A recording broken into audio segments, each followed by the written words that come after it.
So, this is probably my first video of the year, 2018. I'm trying to branch out into different things. I know some of my other videos on this channel have been about a variety of things, ranging from music to video games to politics. And I know politics isn't everyone's favorite thing to discuss, and especially like my view of politics being more right of center are a little bit harder to swallow for some of you. So I'm branching out into other things.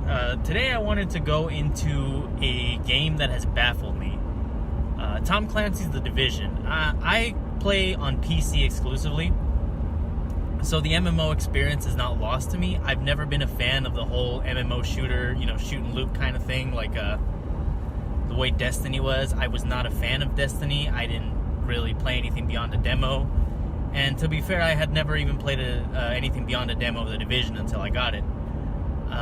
So what I wanted to go over today was The Division in its entirety. So when The Division launched 2 years ago, it was a broken mess of a game. It was not fun. It lost players rapidly. It was a big old sink for Ubisoft. And I've never been one to shy away from criticizing Ubisoft because I liked the Ghost Recon franchise. So when Ghost Recon Wildlands came out, which was a complete shit, I didn't like it. And I was upset because it was a fuckfest of the worst caliber. I did not enjoy Ghost Recon Wildlands at all. The driving was bad, the controls are wonky, it had none of the stealthy aspects.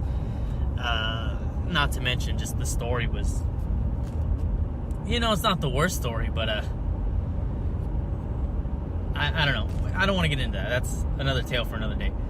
What I want to get into is The Division. So when The Division launched a couple years ago, I played the demo through Steam.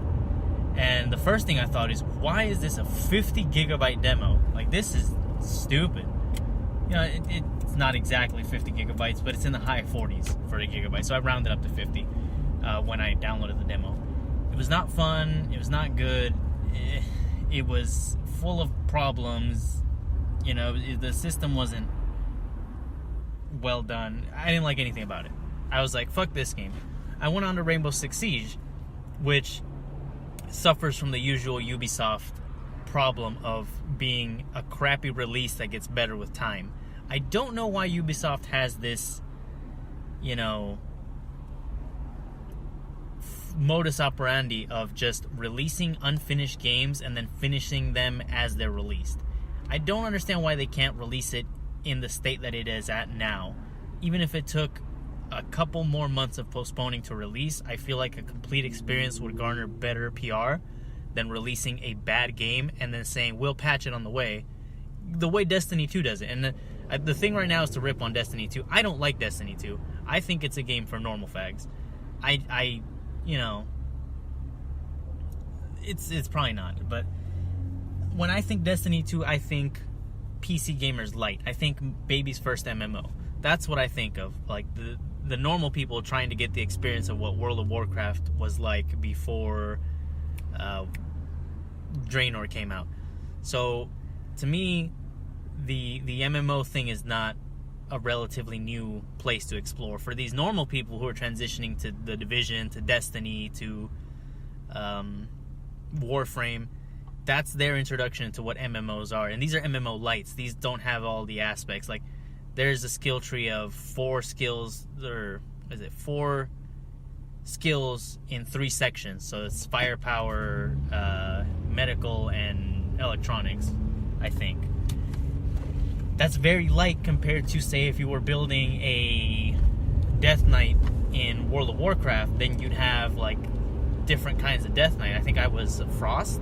I forget what my specialization was when I played it. It's been a number of years since I played World of Warcraft. So it's not the same caliber of MMO. It's not the same caliber as optimization. I'm pretty sure that the end game is not as varied and build specific as a true MMO would be. That being said, this is a great introduction to what MMOs are like. This is very easy. It's I'm not going to say watered down, because I've seen watered down in games before. This is, I hate using the word, but this is streamlined. This is an efficient, small way to have focuses. So, for example, my character set is focused on the medical side of things. I have the the instant revive support station. I have the pulse that grants my team extra critical damage, and it lights up enemies from the sea. So I'm a support-based class.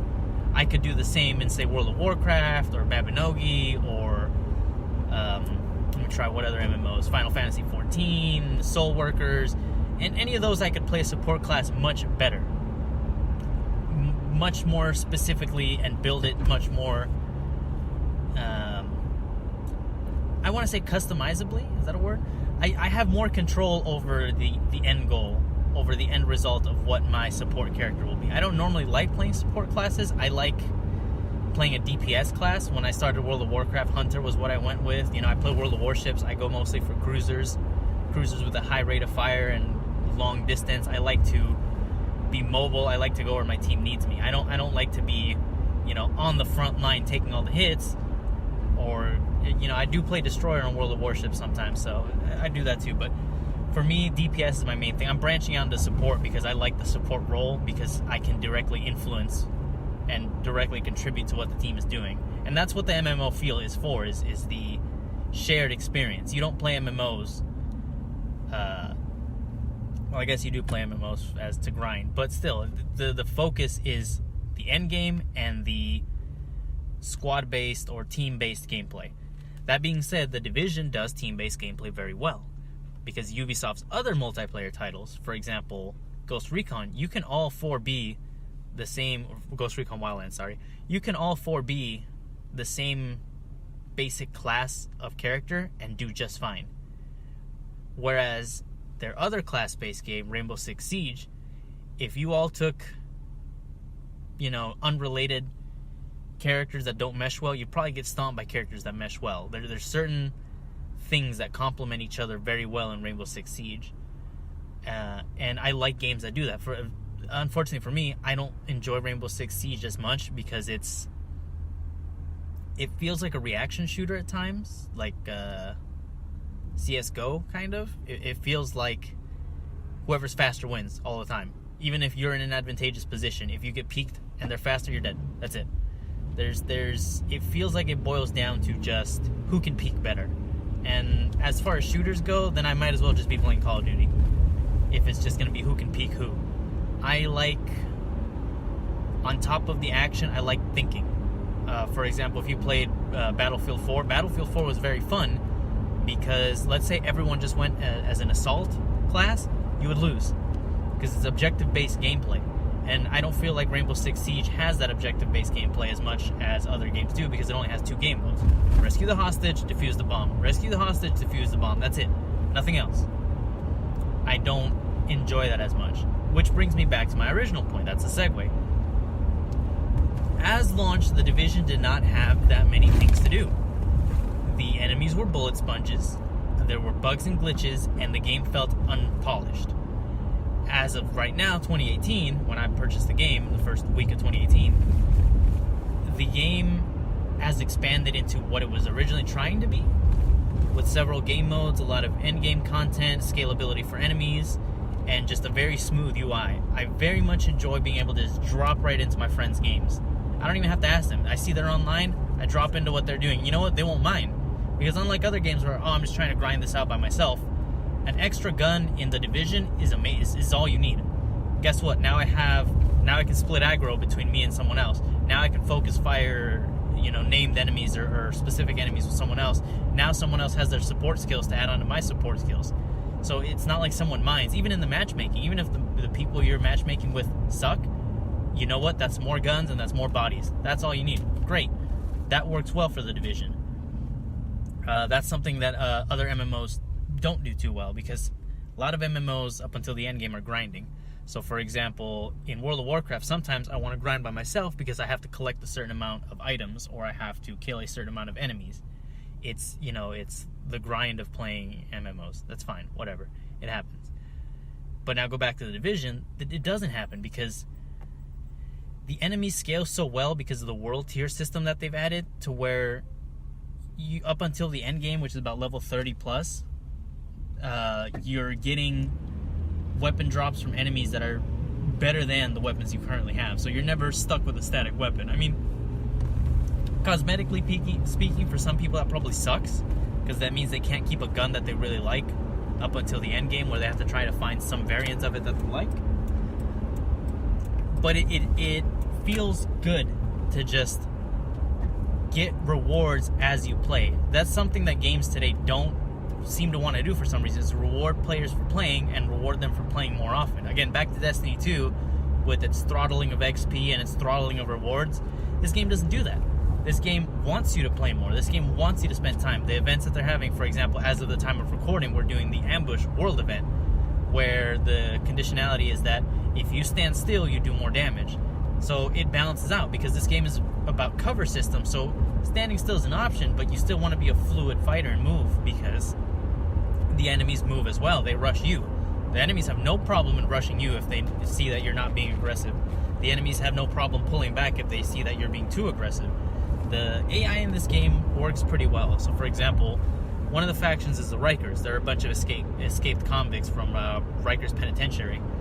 And they act like normal criminal thugs would. If they have a numbers advantage, they press on. If they don't, they back off. They're very aggressive to fire. You know, they even shoot their guns curved like somebody who doesn't know what they're doing.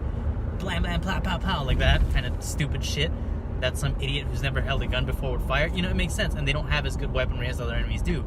Whereas if you go towards the later levels or in other areas, you'll fight the LMB, which is the Last Man Battalion, which is a mercenary group hired by Wall Street bankers to keep them safe that's gone rogue. And all of a sudden, they're employing military tactics. They're flanking you. They're laying down covering fire. They're throwing smoke grenades. They're working as a unit to kill you. And it feels like it, because they will, if you're not well enough equipped, they will kill you very easily. They will overwhelm your position. They will have overlapping arcs of fire on you. They'll take position against you. They will think the way you would expect an AI to think against you. And that feels nice to, as you're leveling, you're not fighting reskins of the same enemies. It feels really nice to have a varied enemy. And so one other thing this game did correctly was they added the Resistance, which is like kind of like, seems like a conglomerate of all the enemy factions. And that's good. Again, you're adding more variety to the game. That's always a good thing. You should never have your game become stale. You should never have your game become something that people feel like is a droning task. It should always be fun and exciting to play your game.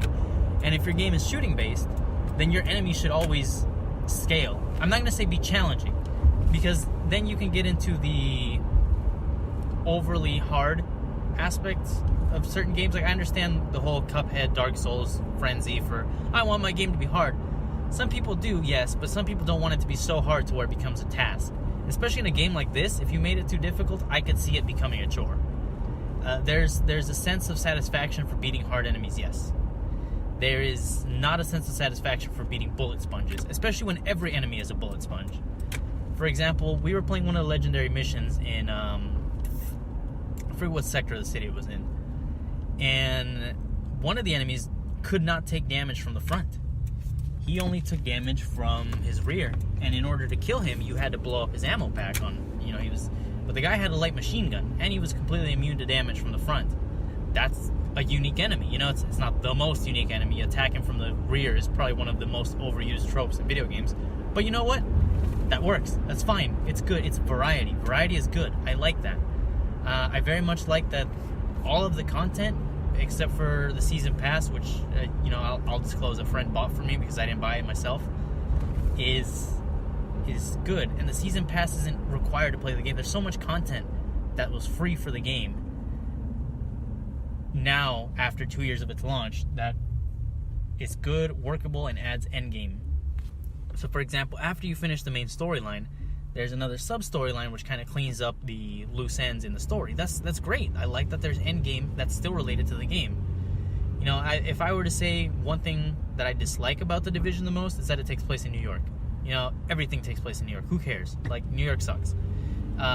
Spider-Man takes place in New York. Everything takes place in New York. Who cares? New York is boring. Whatever. But anyways, that joke aside, the game New York is huge. It's fun to explore. There's things everywhere. There's logs to collect. It's a collectionist's dream because there's so much to see and so much to do. And if a door is open, you can go in there. If a window's open, you can go in there. If the fence is scalable, you can scale it and go around. There'll be enemies waiting there for you, probably. There'll be secrets. There'll be ammo. There'll be food. There will be possibly cosmetics. It never feels like you run out of things to do. And I like that. I like a game that's fun to be played. That is fun to be played by yourself, and that is fun to be played with other people. I like when a game translates the best parts of itself from the single player to the multiplayer experience. Segueing on, the multiplayer experience. The UI for joining is smooth, clean, and smart. The gameplay as a team feels great. The gameplay against other players feels tense.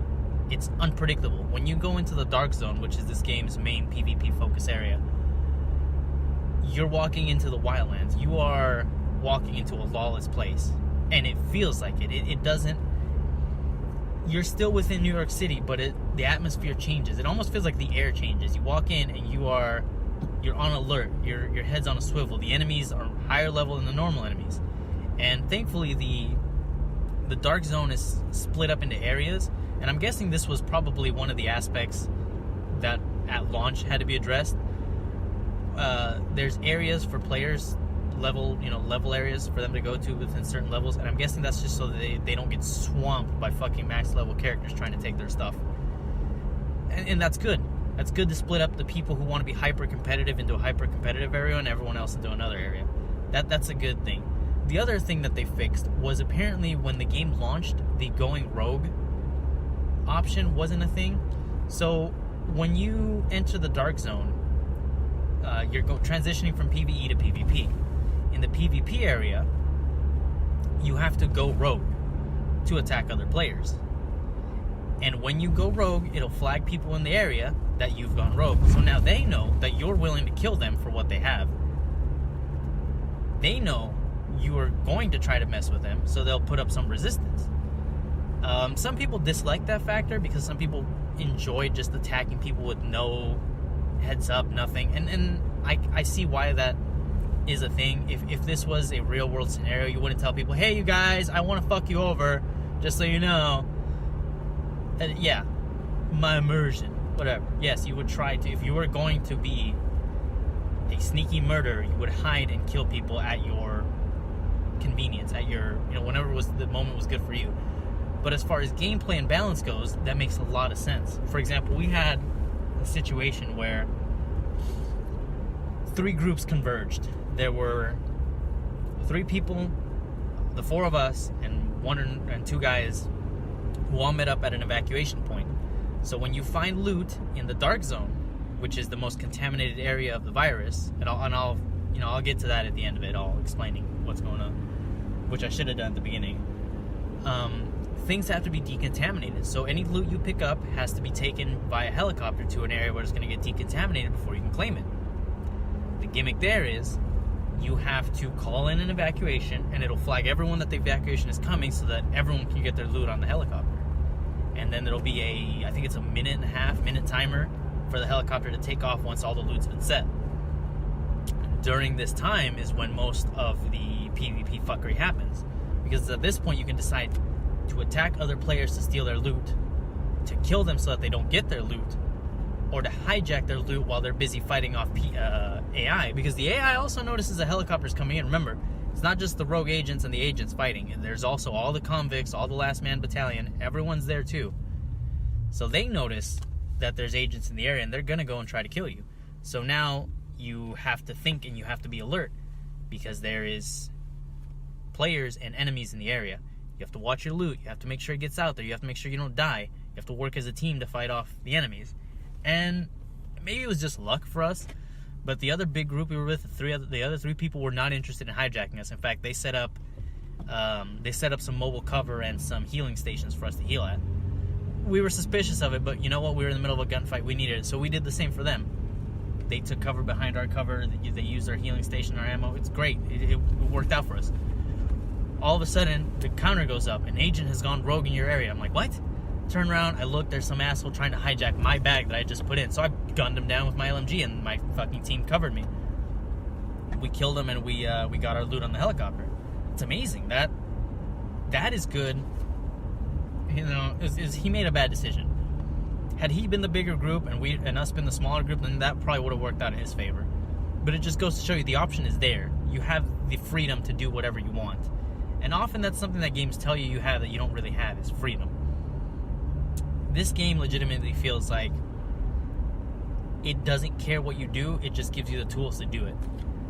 God, I hate saying So as far as the story goes, it's your cookie cutter Tom Clancy novel story where some dark organization makes a virus, puts the virus on dollar bills during Black Friday, and the transition of currency and people in one small area spreads the virus, and it's like a super virus. So as New York gets quarantined, they activate the Division, which is under like a presidential mandate of authority, which Tom Clancy's novels were smart. I've read a few of them. A lot of them deal with the balance of powers in government and the exploration of right and wrong within power structures. And that's one thing that this game deals with a lot. If you stop and listen and stop and check the logs, stop and talk to the characters, the game explores the relationship between authority, supreme authority, and accountability. That's the Division's biggest theme as far as its Tom Clancy-ness goes, is the exploration of when is too much authority too much. And I'm not going to try to go into any spoilers, but they'll explore those aspects in game. Is when is too much too much? When is too much not enough? When is, faith in absolute power or absolute government a detriment to an organization? When is an organization too big to exist? Those are all things that are explored within games, and it's pretty smart for a game made in 2016, 2017, whatever. Considering there's games out there that are just like, oh, shoot the alien, and that's it. I want something a little bit smarter out of my gameplay. I want something engaging. So it was very nice to have this whole thematic universe to play with. That being said, the city of New York is great. It's huge. There's so much to explore. It's so well done. Like, it reminded me of the way Metal Gear Solid 5 was optimized, where at no point did I feel like my computer was chugging to run at a good graphical setting. Everything about it felt well meshed. There were loading screens, admittedly, and one of the things that bugs me the most is loading screens that aren't disguised to be something else. Like, for example, Metal Gear Solid 5 had and I'm talking about the Phantom Pain, had the decency to put you in a helicopter and put a scene of, Snake looking out the distance, or, some sort of mask to mask that there was a loading scene for the transition between your area of operations to Mother Base and vice versa. And I appreciate that. That's them showing me, hey, we kind of care what you think. Great, thanks, man. I love it. I've noticed, and I will make sure to go on and tell everyone about it. It's very ugly when I see a loading bar and a circle going around telling me I'm loading for the next area. It can't be helped. Things have to be rendered, and not everything can be client-side, not everything can be server-side. It's technical issues that have to exist at the moment. That being said, at no point did I feel like the Division was overtaxing my system or underperforming. It looks great. It plays great. The movement is fluid. The movement is smooth. The gunplay works. The variety of guns is...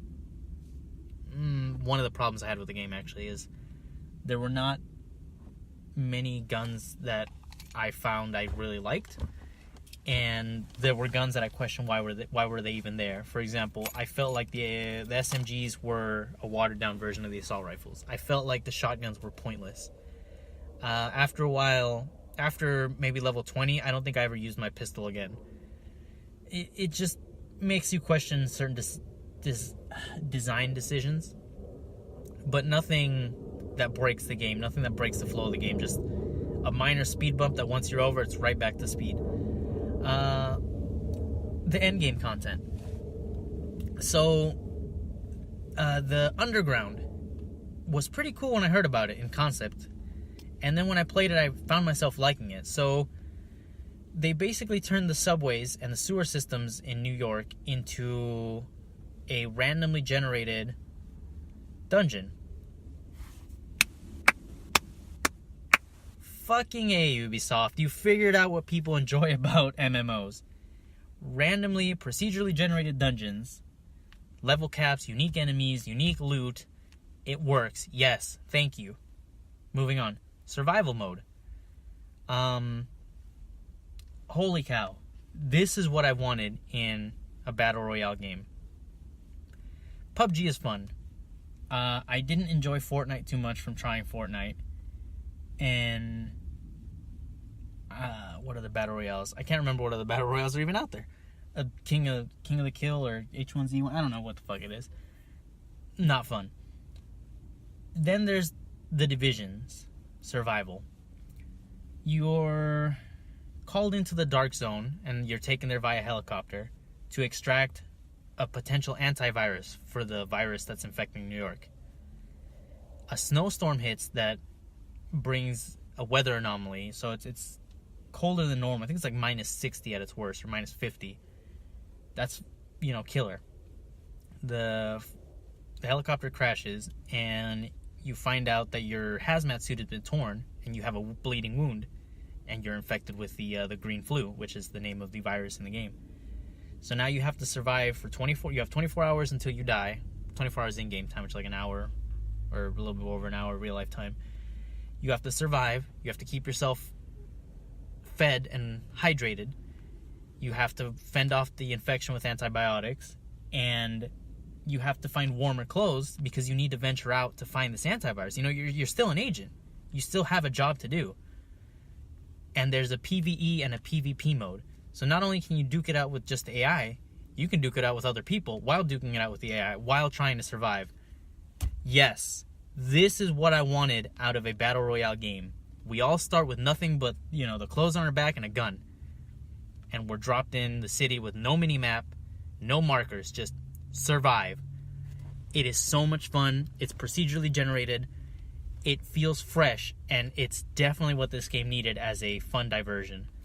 Last Stand is like I think it's 4v4, 8v8 of just like kind of like a team deathmatch with loot. I haven't really gotten into it too much. I don't care. And the last thing I wanted to get into was the loot boxes. This game has loot boxes, but I know the whole it's just cosmetic is still annoying. This game did loot boxes better than a lot of what I've seen. Yes, there's paid loot boxes, but there's no reason to pay for them. You gain cipher keys, which are what you use to unlock the loot boxes, via gameplay, via events, via repeat items from your loot boxes. You get them via achievements, like let's say you kill 4 enemies with a grenade. That's a cipher key. Let's say you killed one of the flamethrower guys by blowing up his gas tank. That's a cipher key. Each of those is a loot box, and each loot box is not biased towards premium players. So what you pay for a loot box is the same odds that you're gonna get for an achievement loot box. There's no premium loot box. There's nothing. The game wants you to play it, and that's something that I feel like all these loot box games like Battlefield 2 and Destiny 2 aren't doing. They don't want you to play. The Division wants you to play, and gives you the desire to play. And I couldn't ask for more. I would recommend it, 100%. It is fun. It looks good. It plays smooth. It's what a shoot and looter should be.